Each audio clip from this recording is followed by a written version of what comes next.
Good afternoon all. कल हमने fraud नाम का पॉइंट पढ़ना चालू किया था, सेक्शन 17। हम अभी पढ़ रहे हैं एक कंसेप्ट जिसका नाम है फ्री कंसेंट। और फ्री कंसेंट किसको बोलते हैं? तो consent is said to be free if it is free of this 5 elements. वो 5 एलिमेंट कौन कौन से थे आपको मालूम है? वो 5 एलिमेंट थे, ये coercion, undue influence, fraud, misrepresentation and mistake. अब उसमें हमारा ये कोवर्सन हो चुका है, अनड्यू इन्फ्लुएंस हो चुका है, फ्रॉड अभी चल रहा है, आज हो जाएगा। तो let us see the fraud. Fraud के अंदर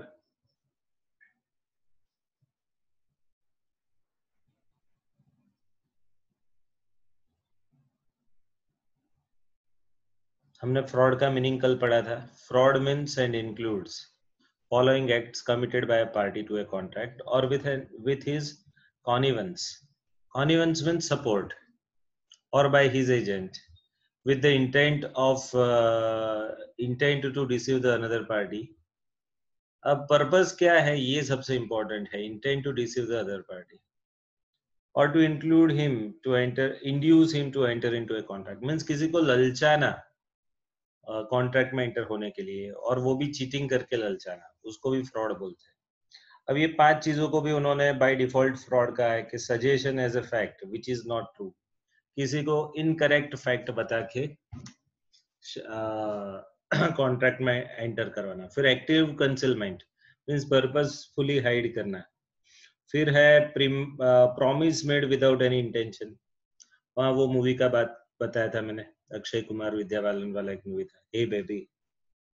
फिर है act fitted to deceive, means आपने कोई ऐसा काम किया है जिससे सामने वाला डिसीव हो। डिसीव मीन्स चीटिंग हो उसके साथ। या फिर एनी एक्ट और omission as the law specifically declares to be fraudulent. उसके बाद उसका एक्सप्लेनेशन था कि mere silence as to the facts is not a fraud unless such silence is made with an intention to deceive that another person.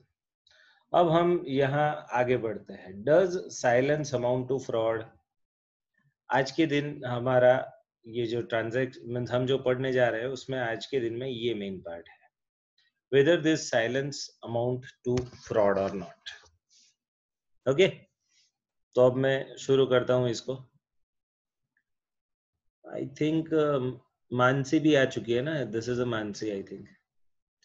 हर्ष है, हर्षवर्धन है, मानव और पार्थ साथ साथ में है, स्नेहा है।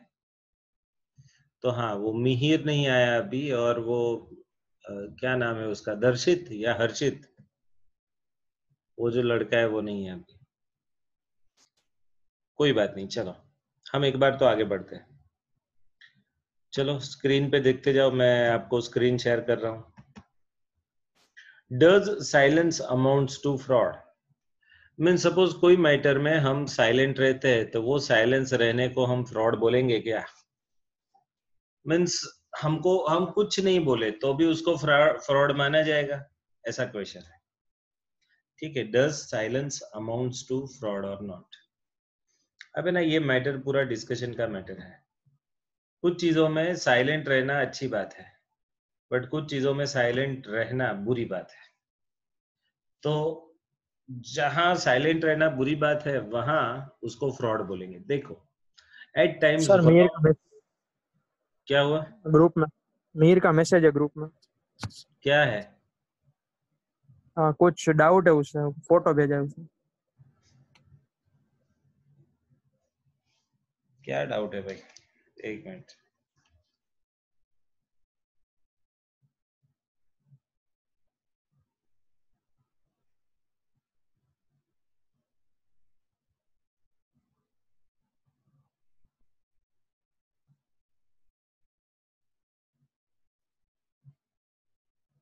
हाँ, वो व्हाट्सएप पे उसने कुछ मैसेज डाला है कि भाई make sure your connection of internet is not block bye firewall.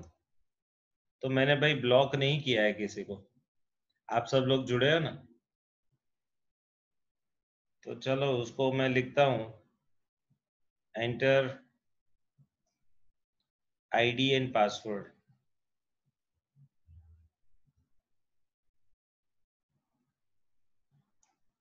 Okay, no problem. Let me start. अब मैं बता रहा था कि वेदर साइलेंस रहना फ्रॉड कहा जाएगा या नहीं कहा जाएगा। उसके लिए आप देखो, at times one of the party to a contract makes studied silence to some of the facts relating to the subject matter of a contract. The matter on which silence is maintained by party may be material fact. Now this is very interesting sentence.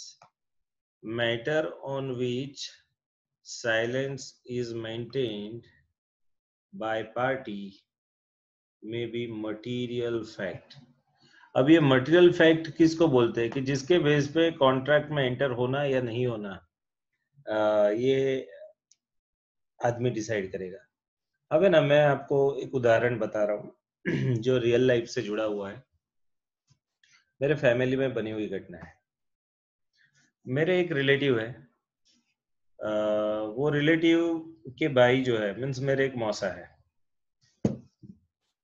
मौसा के एक छोटे भाई थे, means अभी भी है, ऐसा नहीं है नहीं है, बट मौसा के एक छोटे भाई, अभी मेरे मौसा की एज बहुत ज्यादा है, 75 के आजू बाजू है। उनका भाई उनसे 5-10 साल छोटा है, 65 साल का होगा। और ये घटना है ना, बहुत उनकी शादी के टाइम की घटना है। अब सुनिएगा, उन्होंने क्या किया था कि मेरे मौसा के एक भाई है जिनका, मीन्स मौसा के टोटल 4 भाई है, उसमें एक भाई का शादी एक लड़की से हुआ। फिर हुआ और 5-10 दिन हो गए, तब तक तो सब कुछ ठीक है। बट लेटर ऑन क्या हुआ कि वो लड़की जो है, वो क्या बोलते हैं, थोड़ा ऑड बिहेवियर करने लगी। ऐसा नहीं था कि भूत प्रेत वगैरह कुछ, बट ऑड बिहेवियर करने लगी। मीन्स क्या किया मालूम, कि कुछ बोलने में परेशानी, कहने में परेशानी, एकदम से आवाज चेंज हो जाना। फिर पूछा, उसके मम्मी पापा को बुलवाया, तो मालूम पड़ा कि वो लड़की जो है ना, उसको थोड़ी साइकोलॉजिकल प्रॉब्लम है, मानसिक प्रॉब्लम था उनको। और वो जब तक वो दवाई लेती थी तब तक वो प्रॉब्लम उनको नहीं था, but the moment you stop the medicine उनको ये प्रॉब्लम चालू होना था। अब क्या हुआ था आप सोचो, बहुत साल पहले, मीन्स अराउंड 70s की बात होगी जब उनकी शादी हुई थी। और उस टाइम में ना दवाइयाँ भी कम मिलती थी, और उनकी शादी हुई थी एक तालुका प्लेस पे। अब तालुका प्लेस पे दवाई खत्म हो गई कुछ 10-15 दिनों में, तो नई दवाई उसके फैमिली वाले देना रह गया, या फिर ये लड़की सोच रही होगी कि वहां कोई दुकान से ले आए। बट पहले के जमाने में क्या, लेडीज बहुत बाहर नहीं निकलती थी, जेंट्स ही सब काम खत्म कर लेते थे, तो उनको ये अलाउड नहीं था, और उसकी वजह से वो ना ले पाई, और फिर ये मैटर बाहर आई। फिर क्या हुआ, मालूम पड़ा कि इसको तो मानसिक प्रॉब्लम है। फिर है ना, वो शादी कैंसिल कर दी। They applied for divorce and the divorce was accepted by the court. अब है ना, ये मटेरियल फैक्ट है। आप जिनसे शादी करने जा रहे हो उनको कुछ साइकोलॉजिकल प्रॉब्लम है, मानसिक प्रॉब्लम है, और वो आप शादी से पहले बताते ही नहीं हो, तो शादी से पहले बताते ही नहीं हो, तो this is the ground based on which divorce can be filed. अब है ना, यही चीज को सपोज आप इंडियन कॉन्ट्रैक्ट एक्ट में डालो, कि सपोज आप एक पार्टी हो, मैं दूसरा पार्टी हूँ, अब हम दोनों के बीच में कॉन्ट्रैक्ट एंटर होना है। अब आप मेरे से कुछ फैक्ट ऐसे ही छुपाते हो जो अगर मेरे को मालूम पड़ता, तो मैं सपोज आपसे वो गुड्स लेता ही नहीं, या फिर कॉन्ट्रैक्ट में एंटर ही नहीं होता। मैं एक उदाहरण दे रहा हूँ कि सपोज मैं बड़ा देशभक्त हूँ और चाइना की कोई आइटम मैं परचेज नहीं करता। अब है ना, मेरे को, मैं फिनिश गुड्स बनाता हूँ, मेरे को कोई रॉ मटेरियल चाहिए, और वो रॉ मटेरियल आप मेरे को सस्ते में दे रहे हो। मैंने कॉन्ट्रैक्ट शुरू होने से पहले आपको पूछ लिया कि देखो भाई, मैं राष्ट्रभक्त आदमी हूँ, मेरे को चाइना की एक भी आइटम नहीं चाहिए, तो आप जो भी मेरे को सप्लाई करो बी श्योर कि वो चाइना का ना हो। अगर चाइनीज सप्लाई हुआ तो मैं ना कैंसिल कर दूंगा कॉन्ट्रैक्ट, पहले से बोलता हूँ, मेरे से एंटर ही मत हो कॉन्ट्रैक्ट में।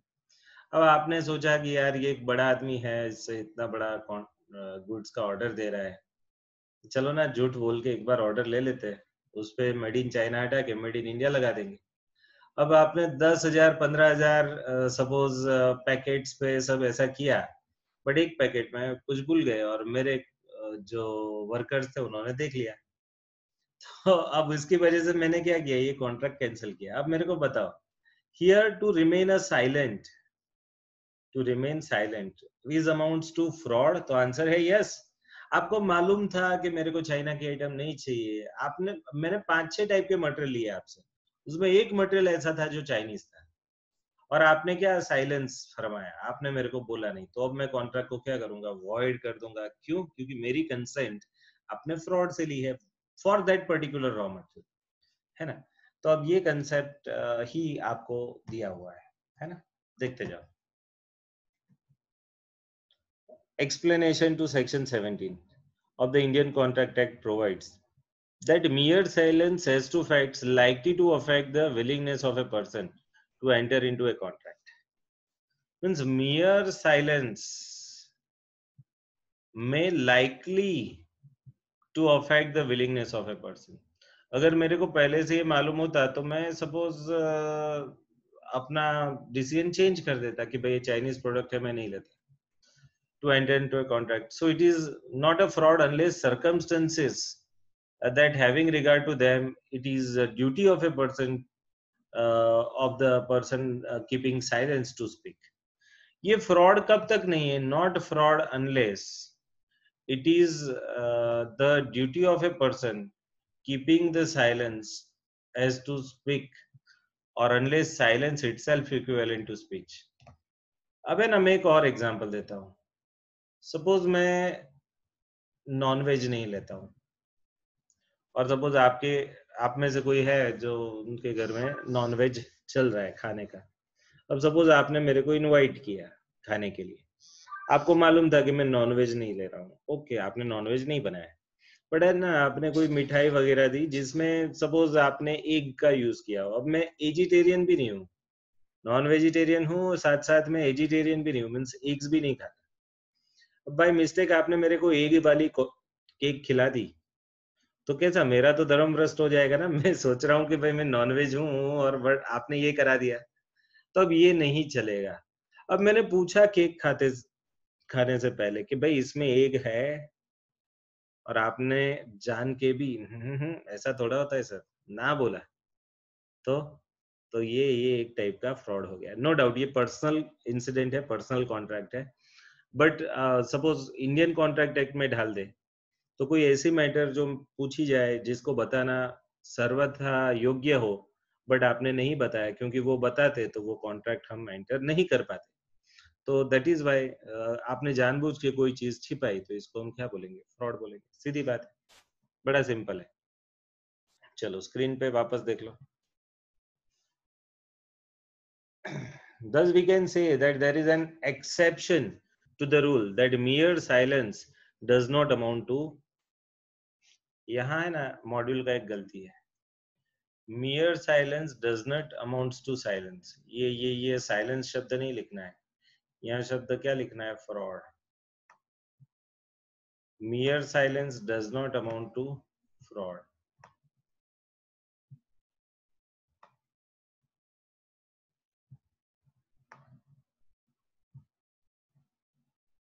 साइलेंस को फ्रॉड कब माना जाएगा, जब वो बताना जरूरी हो, और वो बताने पर क्या होना है कि कोई आदमी अपना डिसीजन चेंज कर सकता है, ऐसी चीज आप छिपा रहे हो या उसके बारे में साइलेंट रह रहे हो, तो वो फ्रॉड है। These two exceptions are provided in explanation 17, which I have already discussed above. ये दो exceptions आपको बताई गई है कि साइलेंस फ्रॉड कब है। नॉर्मली साइलेंस फ्रॉड नहीं है, but silence amount to fraud in these two situations. When there is a duty to speak, है ना, एक आदमी की जवाबदारी बनती थी बोलने की, एंड दूसरा साइलेंस इक्विवेलेंट टू स्पीच कोई बोला नहीं तो हमने हाँ मान लिया, है ना, किसी ने बोला नहीं तो हमने हाँ मान लिया। तो where silence is equivalent to speech, तो ये दो केसेस में हम फ्रॉड बोल सकते हैं साइलेंस को भी। चलो, how in the following two types of cases silence amount to fraud as held by the court। तो दो केसेस है जिसमें साइलेंस को हमने क्या बोला है, फ्रॉड बोला है, and it is held by court. Court का जजमेंट है भाई, ये दो जजमेंट। देखो, पहला, where there is a change in circumstances, ये सर्कमस्टेंसेस चेंज हो गए तो भी साइलेंस क्या हो जाएगा, फ्रॉड हो जाएगा। एंड दूसरा है when there is a half truth, means आपने जो बोला वो अर्ध सत्य हो, पूर्ण सत्य ना हो। अबे ना, यहाँ मैं एक मस्त एग्जांपल आपको देने जा रहा हूँ। महाभारत में युधिष्ठिर का एक केस है, अश्वत्थामा मरा तब, नरोवा कुंजरोवा, युधिष्ठिर ने हाफ ट्रुथ बोला था कि नर हाथी मरा है, नर मरा है या हाथी मरा है मेरे को नहीं मालूम। आपको मालूम है द्रोणाचार्य कौरव सेना के प्रमुख सेनापति थे भीष्म के जाने के बाद, और उनके सामने पांडव कभी जीत नहीं पाते क्योंकि वो उनके गुरु थे, बहुत ताकतवर थे। तो उनको हराना मीन्स एक ही चीज था कि उनको निशस्त्र कर देना, तभी पॉसिबल था। अब द्रोणाचार्य को निशस्त्र किया कैसे, तो उन्होंने एक चाल चला, पांडवों ने क्या कहा कि भाई उनको है ना बड़ा लगाव अपने पुत्र से अश्वत्थामा से, और अश्वत्थामा की वजह से उन्होंने राज्याश्रय लिया था। तो अगर भीम ऐसा बोल दे, मीन्स भीम ने क्या किया, एक हाथी को मार डाला, वो हाथी का नाम था अश्वत्थामा। एंड है ना, भीम बहुत ताकतवर था, तो उसने है ना द्रोणाचार्य के आगे जाके बोलने लगा जोर जोर से कि भाई मैंने अश्वत्थामा को मार दिया, मैंने अश्वत्थामा को मार दिया। और भीम जो है वो ताकतवर था, तो द्रोणाचार्य को थोड़ा डाउट लगा। वैसे उनको ये भी मालूम था कि अश्वत्थामा भी इतना स्ट्रांग है कि नहीं मरेगा, बट फिर भी डाउट था क्योंकि भीम बहुत ताकतवर था। तो उसने है ना जाके युधिष्ठिर से प्रश्न पूछा कि भाई युधिष्ठिर तू बता कि सच में अश्वत्थामा मरा है। और तब युधिष्ठिर ने ऐसा कृष्ण की एडवाइस पे ऐसा बोला कि नरोवा कुंजरोवा, नर मरा, नरोवा मीन्स नर मरा है या कुंजर, कुंजर मीन्स हाथी, तो नरोवा कुंजरोवा मीन्स नर मरा है या हाथी मरा है, ये मेरे को डाउट है। मीन्स उसने पूरा सत्य नहीं बोला और असत्य भी नहीं बोला। अरे और वो युधिष्ठिर हमेशा सत्य बोलता था। अब हमेशा सत्य बोलने वाला व्यक्ति डाउट भी करे ना, तो वो डाउट भी सत्य जैसा होता है। तो फिर द्रोणाचार्य ने बोला कि भाई युधिष्ठिर तो सत्य बोलेगा नहीं कभी, तो उसने जो डाउट किया है तो हमको तो लग रहा है कि भाई सच में मर गया होगा। तो फिर उसने क्या किया, शस्त्र छोड़ दिए और फिर पांडवों के एक आदमी ने आके उनका गला काट दिया, ये था। अब ये है ना हाफ ट्रूथ है, half truth. Half truth means पूर्ण सत्य नहीं है, तो इसको भी हम फ्रॉड मानेंगे, है ना। देखो, when there is a half truth, number B देखो, thus even when a person is not bound to disclose a fact, he may be held guilty to fraud if he volunteers to disclose a state of fact partly. This is so when the undisclosed part renders the disclosed part false. Means जो undisclosed part था वो बता देते तो ये क्या contract होता ही नहीं। तो वैसे केस में आपने जो जानबूझ के पार्ट को अनडिस्क्लोज रखा है, वो भी अर्ध सत्य कहा है, मीन्स पूरा सत्य नहीं बताया, पूरा डिस्क्लोज नहीं किया, तो उसको भी फ्रॉड मानेंगे। दूसरा, where there is a change in circumstances, a representation made true when made, but with the passage of time, the changed circumstances, it may become false. Accordingly, this must be communicated to third party, otherwise it amounts to fraud. अब मैं उसका उदाहरण समझाता हूँ। Circumstances change हो गए, उसकी माहिती हमको थी, बट हमने जानबूझ के छुपाई, और उसकी वजह से अगर सामने वाले को वो सर्कमस्टेंसेस की माहिती दे देते तो वो कैंसिल कर देता। मैं उदाहरण दे रहा हूँ। अब आपको मालूम है ना आजकल ये लॉकडाउन का टाइम चल रहा है। सपोज आपने मेरे से कोई कॉन्ट्रैक्ट किया है कैटरिंग का, और आपको कोई इवेंट करना है, और मेरे को बोला कि 50 आदमी का रसोई करके लाना है। मैंने बोला ओके। अब आपको नहीं मालूम कि मोदी जी बोल के गए कि अब सोशल डिस्टेंसिंग चाहिए, अब 50 लोग मिल नहीं सकते वगैरह, 144 लग गया, आपको नहीं मालूम। बट मेरे को मालूम था, बट मैंने कुछ बोला नहीं। और है ना, आपके घर पे मैं 50 आदमी का रसोई लेके आ गया, बट आप जब आपने जब लोगों को इन्फॉर्म किया कि शाम को आना है, सब लोगों ने बताया कि मोदी जी ने ना बोला है, तो अब आप कैसे रख सकते हो? और आप तब मेरे को फोन करते हो, मैं फोन लेता नहीं हूँ, रसोई बना के आपको आपको सामने 50 शाम को 50 आदमी का देके जाता हूँ। अब मेरे को बताओ, ये कैसा है कि मेरे को जानकारी थी कि भाई अब ये नहीं हो पाएगा, बट फिर भी कमाने की लालसा से मैंने 50 आदमी का खाना बना दिया। तो अब ये क्या हो गया? ये एक टाइप का फ्रॉड हो गया ना। एक आदमी को मालूम था फैक्ट, फिर भी देखो, where there is a change in circumstances. अब सर्कमस्टेंसेस चेंज हो गए, सेक्शन 144 लग गया। अब मैं चाहकर भी ये नहीं ले सकता, काम कर सकता, बट फिर भी मेरे को मालूम था, फिर भी मैंने क्या किया कि वो 50 लोगों का मेरा रसोई बिक जाए, मेरे को ज्यादा रुपए मिल जाए, इसकी वजह से मैंने ये जानबूझ के गलत किया। तो ये भी एक टाइप का फ्रॉड हो गया। अब इफेक्ट ऑफ फ्रॉड ये क्या है? मीन सपोज आपने फ्रॉड किया, तो उसकी इफेक्ट क्या आएगी? तो इसकी इफेक्ट ये आएगी। सर डाउट है। हाँ बोलो। Sir when there is half truth में वो जो लास्ट लाइन है ना, उसमें वो हाफ क्या ट्रूथ, समझ। हाफ ट्रूथ में लास्ट लाइन, एक मिनट। हाँ,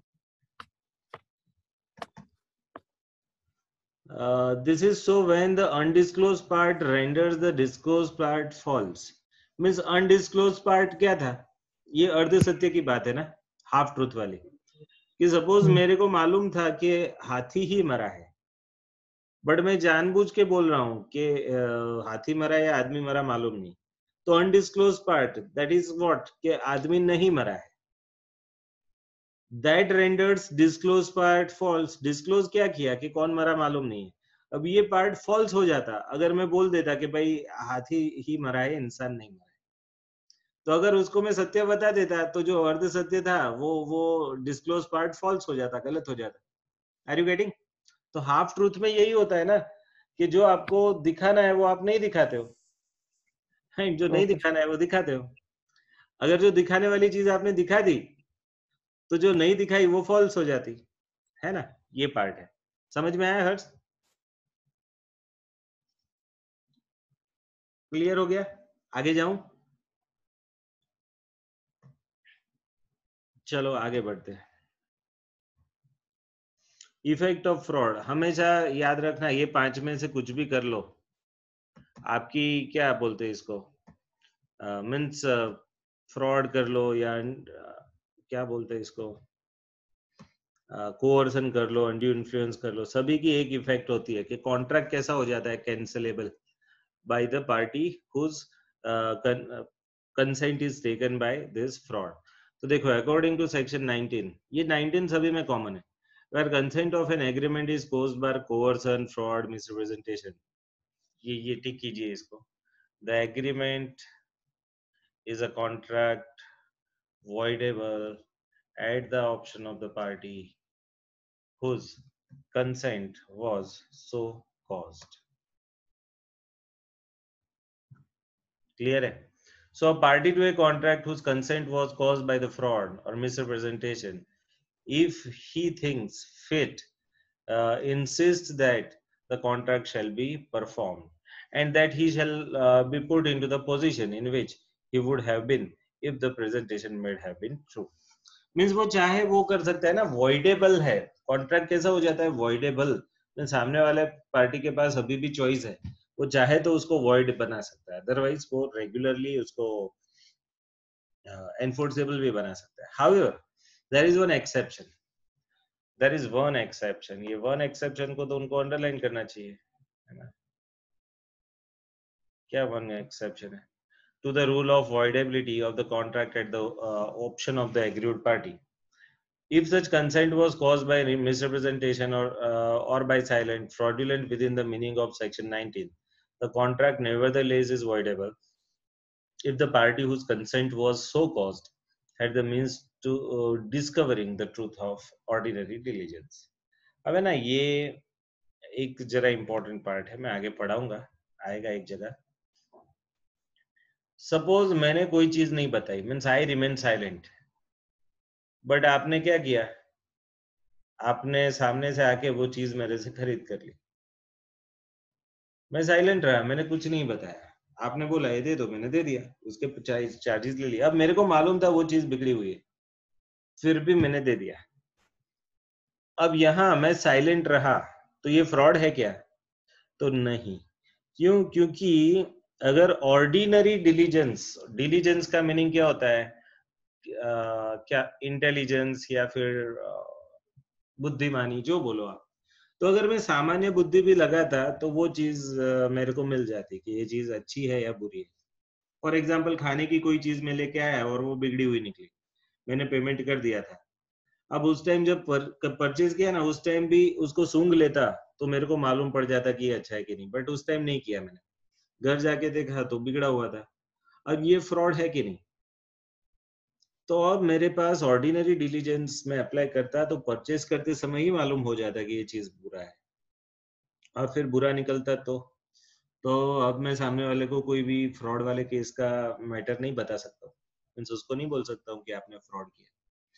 तो ये सिंपल चीज है, ये एक एक्सेप्शन है जनरल रूल का कि मैं साइलेंट रहा, बट आप भी थोड़े एक्टिव रहते तो आपको मालूम पड़ जाता। तो this is the exception to the general rule. Okay, अब आ जाता है मिस रिप्रेजेंटेशन। अब ये बड़ा इंटरेस्टिंग है, मिस रिप्रेजेंटेशन कि क्या बोलते हैं इसको, है ना? मिस रिप्रेजेंटेशन सेक्शन 18, बोर्ड पे कुछ चीजें लिख रहा हूँ।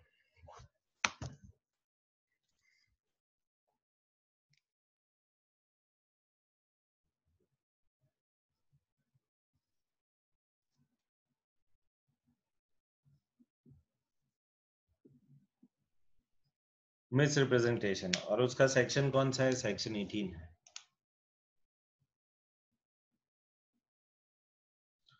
वह ना मिस रिप्रेजेंट करना मीन्स क्या? तो सामने वाले को हमने कोई चीज बताई जो गलत थी, बट हमने इंटेंशनली उनको वो गलत बात नहीं बताई, अनइंटेंशनली बताई, मीन्स इरादा चीट करने का नहीं था, बट मैटर सामने वाले को गलत पहुंची, और गलत मैटर पहुंची उसकी वजह से उसने निर्णय ले लिया कि भाई कॉन्ट्रैक्ट करते हैं, बट लेटर ऑन उसको पछतावा हुआ कि क्यों ऐसा हुआ।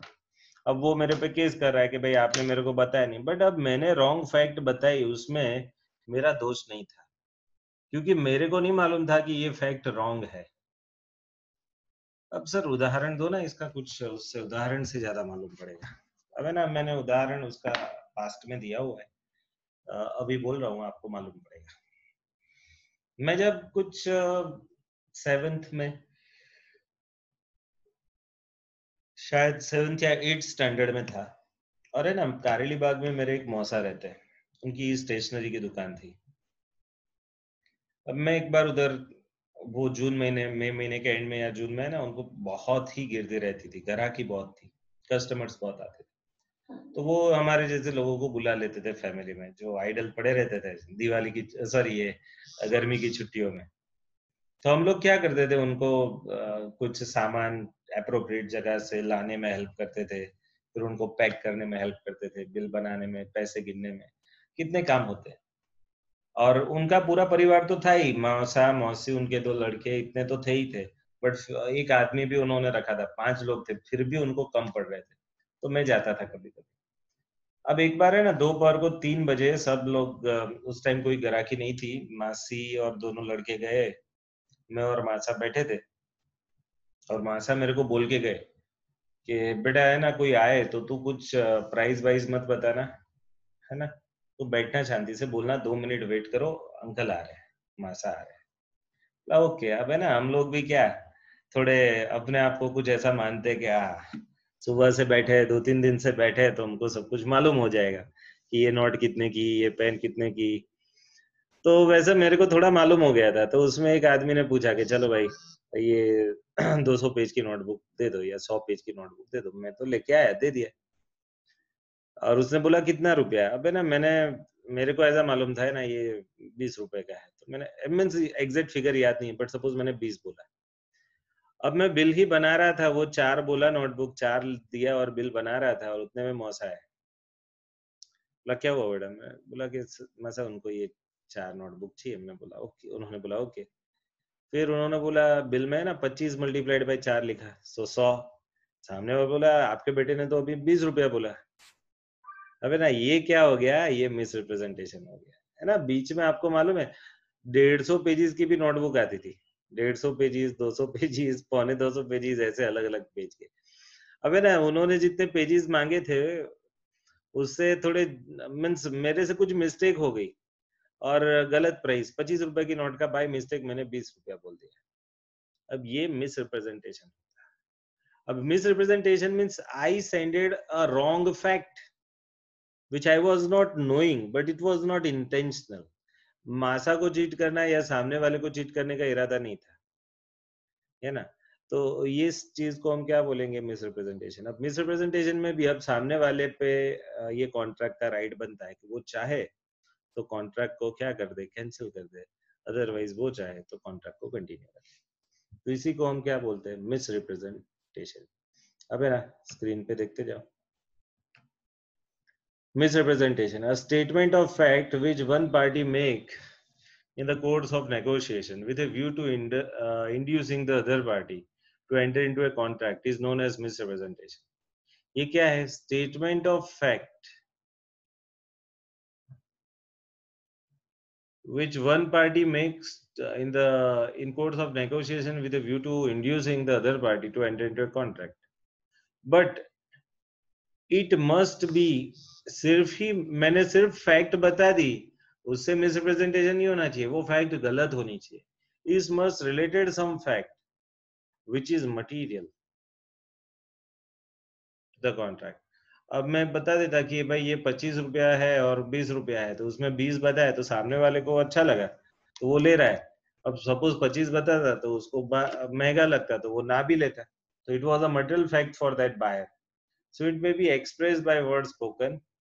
ये आपका मिस रिप्रेजेंटेशन कैसा होता है, it may be express by word spoken, बोल के भी, या फिर रिटन वर्ड्स भी गलत हो सकते हैं, या फिर इम्प्लाइड। इम्प्लाइड मीन्स क्या, डायरेक्टली बोला नहीं बट दिख रहा है।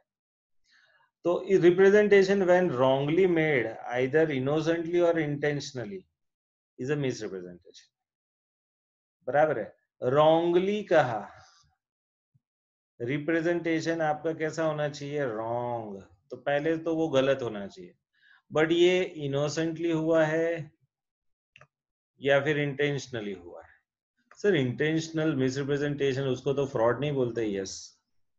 बट यहाँ है ना, इंटेंशनली जानबूझ के आदमी बहुत बड़ी मिस्टेक नहीं करता, कभी कभी मस्ती करता है। मस्ती, यस। कुछ लोग है ना मस्ती करते, मस्ती मस्ती में नहीं बोलते। अब एक बार एक जगह मैंने कुछ लेने गया, 10,000 की आइटम थी, मैंने बोला कितने में, तो उसने बोला यार लाख रुपए का है। अब 10,000 की आइटम का वो लाख बोला, वो क्या हुआ, उसने मस्ती किया यार। अब ये जानबूझ के मिसरिप्रेजेंट किया उसने, फिर लेटर ऑन बोला नहीं नहीं नहीं 10,000 का है। तो अब ये क्या हो गया, तो भाई ये इंटेंशनली गलत बोला था बट मस्ती मजाक का इरादा था, है ना। अब आगे देखो, when it is made innocently or unintentionally it is a misrepresentation, and when made intentionally or willfully it is fraud.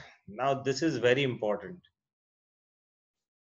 made innocently or unintentionally, आप है ना यहाँ अन लगा दो, ideally that would be better, है ना। क्यों, क्योंकि लेटर ऑन मेरे को दिख रहा है कि नीचे है ना उसका गलत मीनिंग निकालते हैं।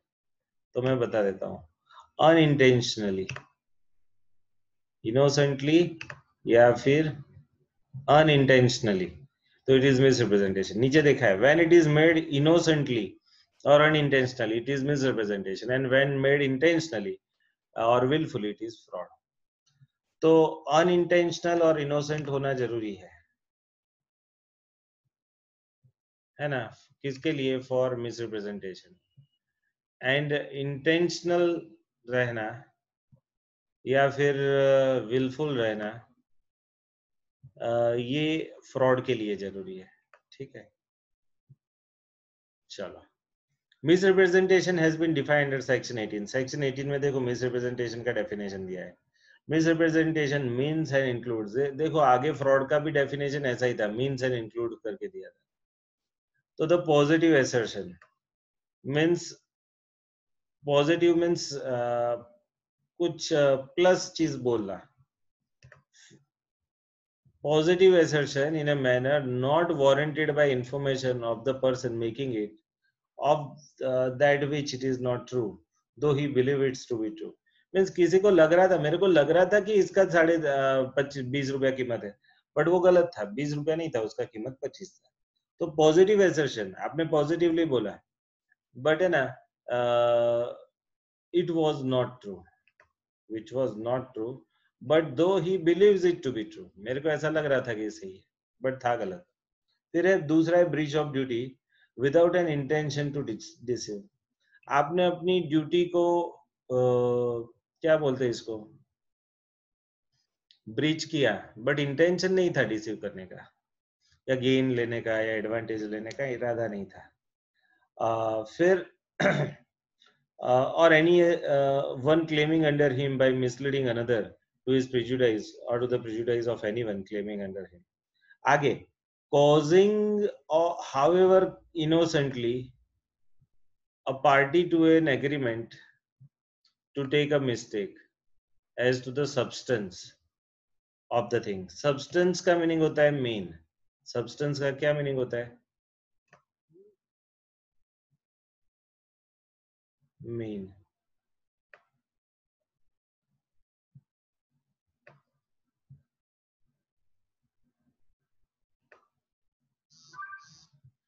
ठीक है, which is subject to agreement. From the above definition of the misrepresentation, following two types of misrepresentation are there. अब उन्होंने दो टाइप के misrepresentation बताए. अब है ना, लेस देन 1 मिनट का टाइम बचा है ये मीटिंग का, ठीक है, और बट आप चालू रखना, मैं तुरंत ही ये दूसरी मीटिंग शुरू करता हूँ, तो प्लीज वेट. मैं अभी इसको बंद करता हूँ और तुरंत दूसरी मीटिंग 10-12 मिनट की चालू करता हूँ, ठीक है. तो चलो 2 मिनट के बाद फिर से मिलते हैं, तब तक जय